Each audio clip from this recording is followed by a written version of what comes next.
Sudah jam 7:11, monggo di salah satu untuk memimpin berdoa dulu.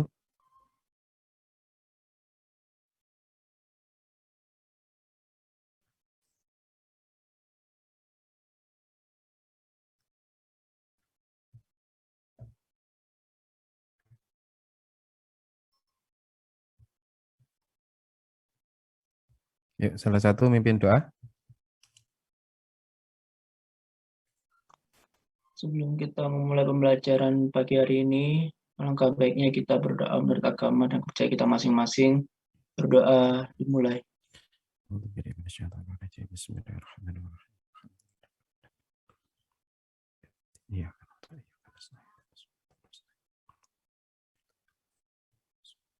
Berdoa selesai. Ya, saya mulai. Bismillahirrahmanirrahim. Assalamualaikum warahmatullahi wabarakatuh. Selamat pagi. Pagi, Pak. Alhamdulillah kita bisa bertemu lagi untuk membahas rekayasa pondasi 1. Untuk yang kemarin kita sudah yang eksentrisitas ya. Kemarin mungkin juga ada sedikit revisi ya. Kita bisa lihat untuk di diktat kalau bisa revisinya yang seperti di bukunya Braja ya. Jadi kemarin saya cek kenapa kok ternyata salah di persyaratannya. Ini kelihatan di kalian? Terlihat, Pak.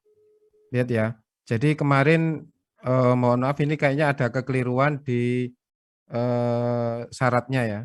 Terutama syarat yang kedua sama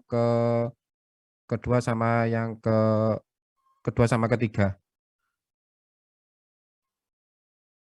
Ya.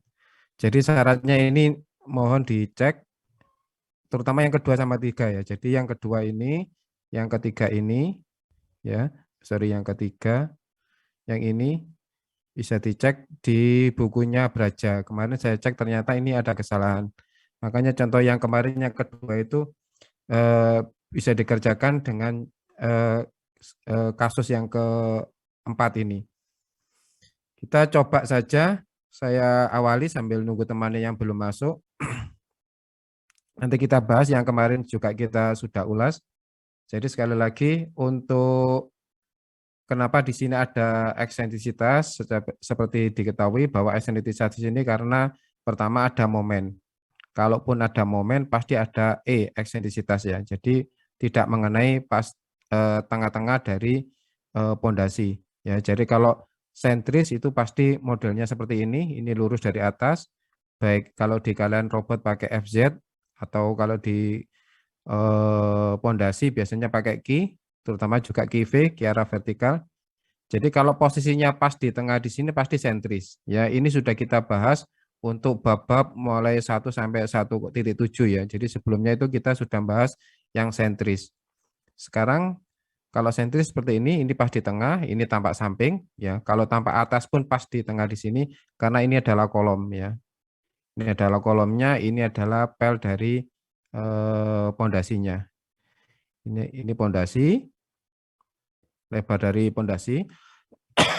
Yang ini adalah kolomnya ya. Ini kolomnya, nah ini bebannya pas di tengah. Ini tampak atas, ini tampak samping seperti sini. Ini kalau sentris ya. Sementara kita kalau ada momen pasti tidak sentris ya. Karena momen itu ada gaya dikalikan dengan jarak ya, eksentris pasti ada ke jarak. Jadi kalau nanti ditanya E-nya ya tinggal bagi aja M dibagi P. Ya, yang dikalian bisanya FZ di sini. Jadi kalau sentris biasanya di gedung yang pas di tengah-tengah di sini ya. Kemarin sudah saya singgung, di tengah-tengah di sini pasti sentris ya. Itu dengan catatan tidak ada gempa sama angin. Ya. Yang di bawah ini walaupun tidak ada gempa sama angin ini pasti eksentris. Ya, karena ini memang tidak ada lawannya yang dibalok di sini. Apalagi platnya juga tidak ada. Ya, kalau di sini kan ada platnya. Jadi sekali lagi yang tepi ini pasti eksentris, yang tengah ini bisa sentris. Dengan catatan sekali lagi tidak ada beban angin maupun beban gempa. Kalau ada beban angin sama gempa ya sudah pasti semuanya eksentris. Dengan catatan pula biasanya yang tengah itu eksentrisnya atau E-nya tidak besar ya dibanding dengan yang tepi. Ya, cuma bedanya cuma itu aja kalau ada beban gempa sama beban angin. Untuk pondasi di sini dibagi kelompok 3 ya. Jadi eksentris satu arah, dua arah yang disederhanakan. Kalau satu arah logikanya itu pasti mengenai sumbu X atau Y ya. Kalau di sini mengenai sumbu X di sini. Jadi sekali lagi kalau dua arah ini biasanya portalnya 2D dan ini pasti mengenai sumbu ya. Kalau enggak posisi di sini ya di sini ya atau di sini ya atau kemungkinan 4 di sini. Dengan jaraknya tergantung momennya ya. Jadi kalau di sini ya min ya. Ini X-nya min, kalau di sini X-nya plus, yang di sini adalah EY, di sini min EY ya. Jadi kalau portal 2D pasti seperti ini ya. Jadi portal 2D tidak mungkin ada dua momen ya, karena ini satu arah ya. Kalau tidak arah X ya arah Y, cuma itu aja. Nggak bisa dua-duanya karena memang di sini tadi sudah dibilang kondisinya satu arah. Kalau dua arah itu ada dua, ini modelnya seperti ini, ada X sama EY sama EX, berarti di sini pasti momennya ada MX sama MY. Kalau yang di atas ini salah satu ya, kalau di sini ada MX atau MY, nggak bisa dua-duanya karena ini memang satu arah, dan ini biasanya portalnya 2D. Kalau portalnya 3D, pasti ada momennya. Di sini portalnya adalah di 3D. Ya, kalau ada MX sama MY, pasti di sini ada EX sama EY. Yang momen X yang memutari sumbu X, berarti di sini adalah EY. Ya. Kalau MX, MY, ya, ini yang memutari sumbu Y, berarti adalah EX ya. EX di sini sehingga dia mutar. Bentuknya nanti ada 4 ya, ini di sini 2 ya. Nanti bentuknya ada 4, kemarin kita sudah bahas, bentuknya ada 4 kasus atau 4 case. Yang berikutnya di sini yang disederhanakan. Yang eksentris dua arah disederhanakan. Ini kayak portal dua arah yang 2 kali ya. Jadi yang di sini kemarin kalau mau menanya B absen ini apa ya, tinggal B saya kurangi dengan 2 EX ya. Kalau nanti ditanya di sini LX, di sini ditanya LX, oh L absen, sorry, berarti L kalikan 2 EY. Ya ini salah satu, ini atau.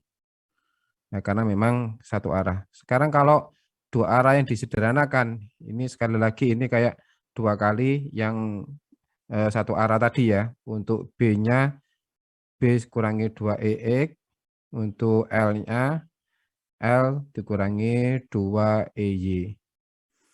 Ya ini lebih sederhana. Jadi seperti 2 kalinya yang yang satu arah ya. Tapi ini istilahnya disederhanakan. Selagi bisa dihitung dengan yang kasus yang 2 arah ini, yang tidak disederhanakan ya harus pakai ini. Ya sekali lagi dengan ada resistivitas itu yang awalnya jadi penuh, jadi yang diarsir ini ya. Jadi ini sekali lagi kemarin sudah saya bahas, ini sangat merugikan di perencanaan. Tapi ini tidak bisa dihindari karena memang pertama memang di gedung itu pasti ada momen ya. Terus mungkin juga posisi di tepi ini ya, di tepi ini mungkin milik orang ya. Jadi kita terpaksa membuat pondasinya L seperti ini. Ya ini kolom, ini pondasinya ya. Ya makanya kalau pondasi seperti ini pasti ada eksentrisitas ya. Ya. Atau memang ada momen tadi ya, memang ada momennya. Jadi misalnya kemarin sudah saya singgung letak yang di gedung di sini ya, ini milik orang ya, ini milik orang. Nah, ini milik orang sehingga kan kita tidak bisa membuat membuat pondasi yang seperti ini. Ya, nggak bisa membuat pondasi seperti ini, kita terpaksa membuat pondasi yang seperti ini. Kalau kita membuat pondasi seperti ini, kolomnya di tepi di sini, nah ini pasti ada eksentrisitas. Ditambah lagi memang dihitungan ada momen ya. Jadi sekali lagi eksentrisitas ini tidak bisa kita abaikan. Walaupun ini sangat merugikan di perencanaan daya dukung karena pasti daya dukungnya terkoreksi istilahnya ya. Yang satu arah ini sudah, ini tinggal mengurangi aja di sini sekali lagi ini atau untuk daya dukungnya umumnya adalah pakai Meyerhof yang kita sudah bahas kemarin. Untuk yang dua arah sekali lagi dua arah ini pasti ada momennya pasti ada dua ya MX atau MY ini tergantung portal kalian ya. Arah datar sama arah ini ya tergantung portal kalian. Di sini tuh arah X sama Y sementara kalau arah ke atas itu ada arah Z ya. Nah, berarti momen MZ tidak ada ya karena MZ kan memutari gedung ini. Yang ada kan memutari sumbu X sama memutari sumbu Y. Kalau MZ pun ada biasanya sangat kecil ya. Ini sekali lagi yang dua arah ini kita kemarin sudah bahas. Ada kasusnya ada 4 ya. Tergantung nilai EL sama EL per L sama EB per B. Ini insya Allah ini sudah benar syaratnya. Yang kedua ini ada koreksi. Jadi kalau mengerjakan nanti pertama harus syaratnya dulu. Syarat ini terpenuhnya ikut yang mana? Kasus 1 atau 2 atau sampai 4 ya. Kalau sudah baru dilihat gambarnya ya. Nah, seperti ini pasti ada B1 sama L1. Sehingga nanti kita alurnya bisa dilihat di sini mencari B1 sama L1 ya. Nanti juga pasti ketemu A absen ya, seperti ini segitiga A absen. Nah, nanti untuk B-nya itu pakai B1 di sini. Ya, di sini pakai B1. Nanti dengan itu kita akan tahu kita cuma mengganti A di sini. Kita dapat QU-nya ini lewat Meyerhof ya. A-nya ini A yang diarsir maksudnya ya. Sama B sama L-nya ini pakai yang absen ya dengan catatan seperti ini. Ini yang kedua, syarat yang kedua ini nyoba saya cross check yang kedua ini untuk di buku Braja ya, bisa dilihat di buku Braja.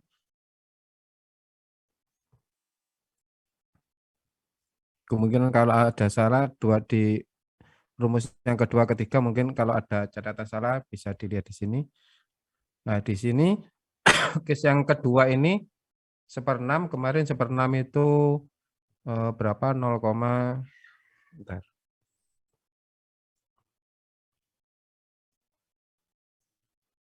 Kemarin kalau 1/6 ini sama dengan berapa? 1/6 sama dengan 0,167 ya. 167 ya. Jadi ini antara 0,167 sampai 0,5. Di sini kurang dari 0,167. Bisa dilihat ini yang case kedua, minta dicek kemarin kalau ada kesalahan di buku. Yang di buku gimana tadi? Nah, di buku ini ada kesalahan dikit ya. Ini sudah benar ya? EL per R-nya mohon minta dicekkan. EL per R itu 1/6, ini sampai 0,5 di buku. Salah ya. Jadi sekali lagi untuk yang syarat mohon di cross check di bukunya Braja ya. Nanti kita coba lihat di sini. Jadi kita daripada salah kita lihat aja nanti syaratnya di bukunya Braja. Ya, ini yang Q1. Kemudian ada salah catatan. Ini modelnya seperti ini. Ini yang case 3. Saya coba case 3 yang di buku. Siapa tahu ada kesalahan yang case 3-nya. Ini EL 1/6 di sini di antara 0 sampai setengah EB-nya.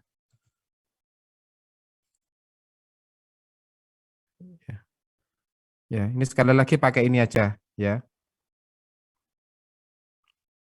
Mohon maaf salah di catatan. Yang terakhir untuk yang case keempat itu pakai ini. Mungkin ada tambahan kalau untuk lingkaran ya sama, kalau lingkaran sudah benar di sini. Kalau lingkaran kan bebas. Kalau lingkaran kan kita ER-nya ini kan enggak, kasarnya tidak ikut enggak ikut portal ya. Di sini X atau Y kan enggak ada di sini. Enggak disebutkan ini tanpa X sama Y ya. Untuk yang lingkaran gini kan bebas. ER-nya kan bebas. Ya, ini dimanapun letaknya kan bebas ini ya. Cuma nanti kalau posisi seperti ini ya yang diarsir di sini ya. Kalau nanti posisinya di sini mungkin yang diarsir di blok sini. Jadi yang kosong sama ya, intinya seperti itu. Jadi mohon kalau untuk lingkaran ini sangat sederhana, kita nanti cuma mencari, intinya kan kita mencari nilai A ya, mencari nilai A absen sama B ya, B absen untuk pengalihan dari QU. Ya, di sini kita sudah ada ER per R-nya, di sini kita tahu ER-nya ini berapa. Nah, ini pasti ada momennya nanti ya, momennya sehingga ketemu ER di sini. Terus ER dibagi R, ya, ini ER dibagi R, sehingga tahu A-nya di sini ya. Nanti R-nya kan kita pasti dapat, sehingga nanti ketemu nilai ininya. Sama ya, jadi di sini juga B dengan R saja ini akan tahu. Jadi ini sangat mudah. Sangat mudah dikerjakan karena kita butuh A absen sama B absen. Yang B absen ini untuk nilai QU nanti ya. QU ini nanti kan ada di Meyerhof itu untuk B-nya pakai B absen. Sementara kalau untuk A absen ini kita butuh dari QOL ya. Jadi di sini QOL ya, sorry, kalikan A ya. A-nya ini pakai A absen. Sementara untuk QU nanti ada jumlah di sini nanti Meyerhof, di sini B-nya pakai B absen. Ya, untuk QOL ya tinggal kurang bagi aja QU dibagi SF. Jadi ini sangat mudah. Kemarin ada contoh untuk sini contohnya kemarin kita ulas sebentar saja ya. Kemarin kita 6.10 ya, di sini sudah ada EB EB sama EL-nya ya. Sehingga kita butuh di sini pembagiannya ya, EL bagi L, EB bagi B, di sini sekali lagi 0,2 sama 0,1. EB per B-nya 0,1, di sini EL per L-nya 0,2. Ini masuk case berapa ya? Di sini pakai case berapa? Di sini kebetulan pakai case 2. Coba kita lihat di sini EL per L 0,2, EB per B 0,1. Kita lihat untuk case-nya. Nah, di sini yang tadi ya. Tadi saya tulis di sini EL per L sama dengan 0,1 tadi ya. EB per B sama dengan 0,2. Coba kita cek. Kasus yang contoh yang 6 titik ini, 6.10, EL per L 0,2, EB per B 0,1. Ini benarkah masuk case yang kedua? EL per B ini 0,2 ya, sorry ya. Ini 0,2, ini 0,1. Benar gitu?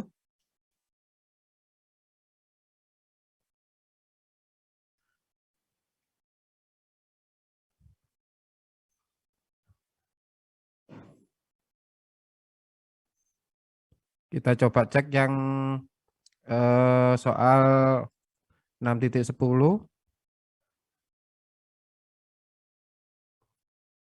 6.10 tadi, nah ini ya, 6.10 EL per R-nya 0,2, di sini 0,2, di sini 0,2, di sini 0,1. Sudah ya, jadi kita patokannya harus tahu EL per L sama EB per L. Jadi di sini untuk EL per L di sini antara 0,167 ya sama 0,5, jadi ini masuk. Untuk EB-nya kurang dari 0,167, jadi masuk di sini. Ya, kalau mau dicek di yang lain, dicek di lain, di sini di EL per L, EB per B, nah, tadi kan 0,2 sama 0,1 ya. Ya, 0,2 sama 0,1 ini masukkah di sini? Di sini EL per L lebih besar dari 0,167 ya. Di sini ini masih masuk ya. Ini masih masuk karena di sini 0,2, tapi di sini ini lebih besar dari EB per B, lebih besar dari 0,167. Ya, ini yang tidak masuk ya. Jadi ini yang tidak masuk. Jadi sekali lagi, contoh 6.10 tidak masuk di 1. Kalaupun kita nyoba yang di kasus ketiga, tadi EL per L sama dengan 0,1, EB per B, oh sorry, 0,2, di sini 0,1. Ya. Ya, 0,2 sama 0,1. Di sini masuk apa tidak di sini? Untuk EL per L kurang dari 0,167. EL per L sudah tidak masuk ya. Jadi ini aja sudah tidak masuk. Ya, jadi tidak usah dilihat yang EB per B-nya ya. Karena itu sudah tidak masuk di salah satu. Kalaupun sekarang yang di ke-6 di sini EL per L 0,2, EB per B 0,1, di sini EL per L-nya sudah tidak masuk ya, di sini sudah tidak masuk. Jadi sekali lagi contoh yang 6.1 ini 6.10 ini pasti case-nya pasti case yang kedua. Di sini pasti case-nya yang kedua. Kalau sudah tahu case yang kedua, kita coba harus lihat dulu gambarnya. Ya, gambarnya case yang kedua itu seperti apa harus tahu di gambarnya. Case yang kedua itu seperti ini. Jadi ini trapesium. Ya, nanti ada L1 sama L2. B-nya cuma 1. Ya. Nggak ada B1 sama B2. B1, B2 itu nanti ada di yang case yang ketiga. Kita nggak bahas yang case ketiga, bisa dilihat di sini.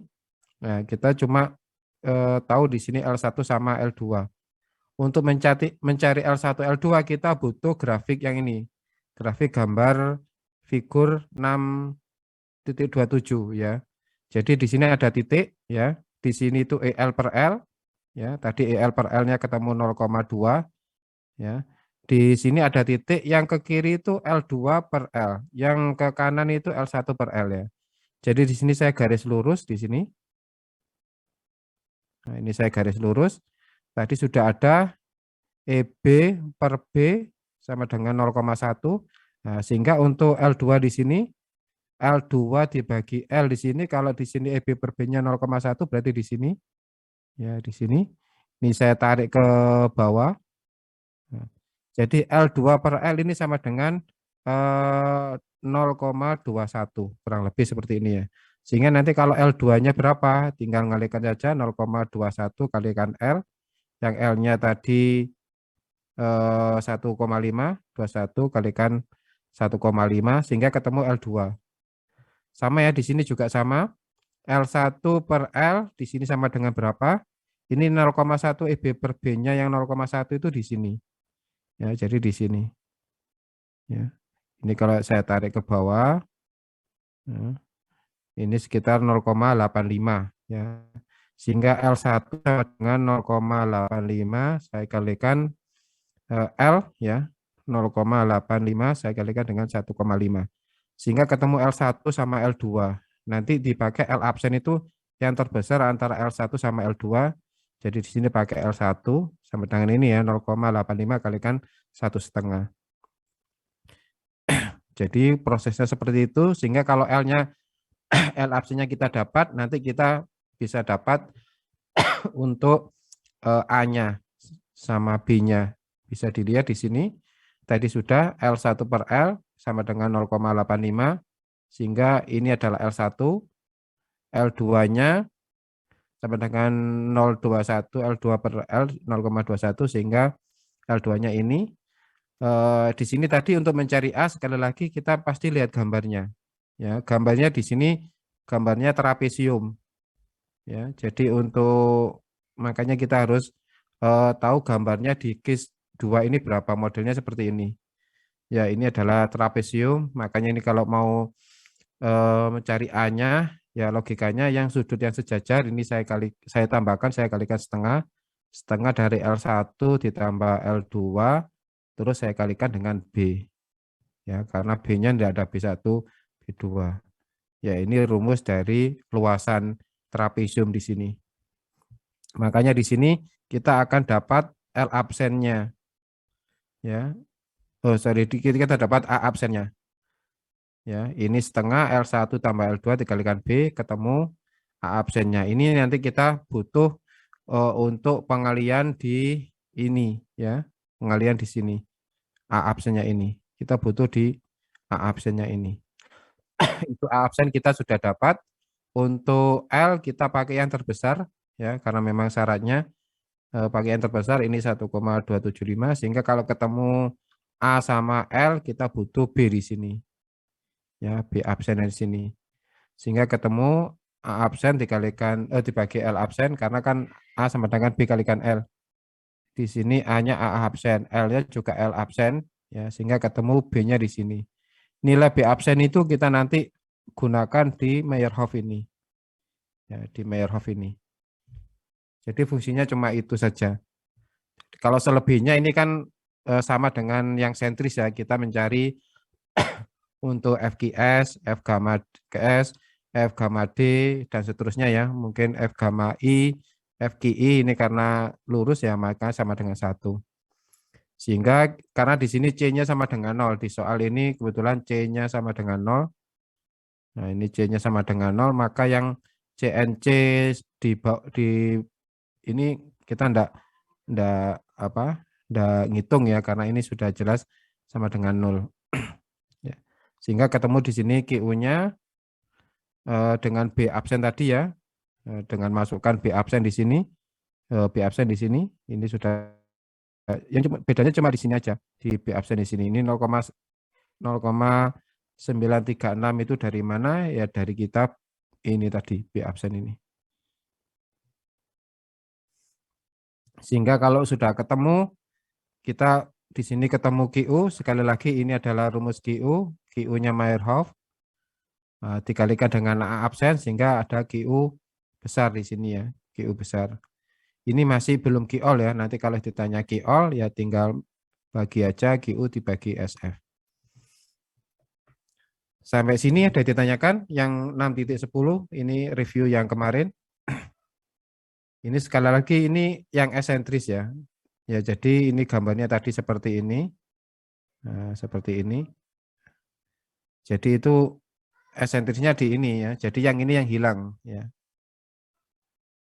Dukunya yang hilang karena akibat eksentrisitas tadi. Ya ini tidak bisa dihindari. Jadi ya yang awalnya itu luas seperti ini ada L2, ini L1, ini B, ini yang L ya. Yang awalnya B kalikan L, ya sekarang jadi trapesium seperti ini. Sampai sini ada ditanyakan, jadi kalau sentris bisa aja sekitar 800-an ya. Karena di sini eksentris, ya jadi sekitar 606 di sini. Yang di sini daya dukungnya dianggap hilang atau tidak membawa daya dukung. Kalau sudah kita ini yang kemarin, mohon maaf harusnya pakai syaratnya yang di syaratnya yang di buku Braja. Di sini sama dengan sebelumnya ya. Kalau sebelumnya di sini EL 0,3, EB-nya 0,15 ya. Ini sekarang dirubah. Nah, dirubah sedikit aja sudah case-nya sudah beda. Di sini 0,18 ya, di sini 0,12 sehingga di sini EL per L 0,12, EB per B 0,08 ya. Jadi ini bisa dilihat ini masuk case berapa, bisa dilihat ini masuk case-nya case 4 ya.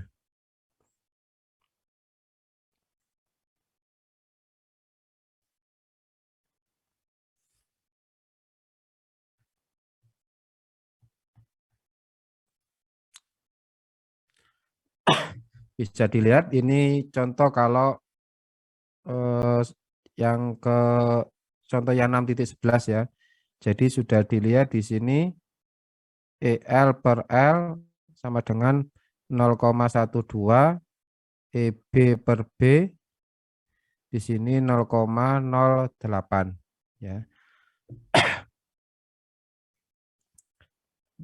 0,12 ini berarti ini 0,167 di sini sama ya, kurang dari 0,167. Ya, di sini 0,112, di sini kurang dari 1, ini sudah benar. Apalagi ini 0,0 berapa, jadi sudah masuk di sini. Jadi sekali lagi, yang contoh ini pasti case-nya case 4. Kalau mau dicek lagi di case yang lain, ini apakah benar masuk di case yang lain, kalau ada, ini EL per L 0,12, EB per B 0,08, ini masuk di sini apa enggak? Di sini kalau EL per L masih masuk ya. Tapi kalau untuk EB per B ya ini kan enggak masuk ya. Ini kan antara 0,167 sampai 0,5. Ini kan 0,0, jadi kurang dari ini. Jadi untuk yang ini tidak masuk di case-nya yang di sini. Untuk berikutnya, kalau yang case kedua, ya ini mungkin di buku catatan karena salah syaratnya yang mohon dikoreksi nanti. Untuk di sini, EL per L, EB per B, ini 0,212, di sini 0,08, masuk di sini. Nah, ini sudah tidak masuk ya, di sini sudah tidak masuk, karena ini 0,12 bukan di antara 0,167, jadi case kedua tidak masuk. Apalagi di sini untuk case 1 masuk apa saja di sini, EL per L 0,12, EB per B 0,08, ini lebih besar, sudah tidak masuk ya. Ini sudah masuk. Jadi untuk soal 611 ini pasti case-nya case 4 yang kemarin kita bahas juga di akhir pertemuan. Ya. Ini sama di sini untuk supaya tahu di sini EB per B-nya, jadi kita ini patokannya di EB per B. Di sini 0,8, 0,08, ini 0,1, di sini 0,5, mungkin ini 0,6, nanti dicek sendiri ya kalau ingin betul ukurannya ya. 0,1, 0,6, di sini 0,9 ya. 0,6, 7, 8, 9, 10. Ya mungkin di sini ya.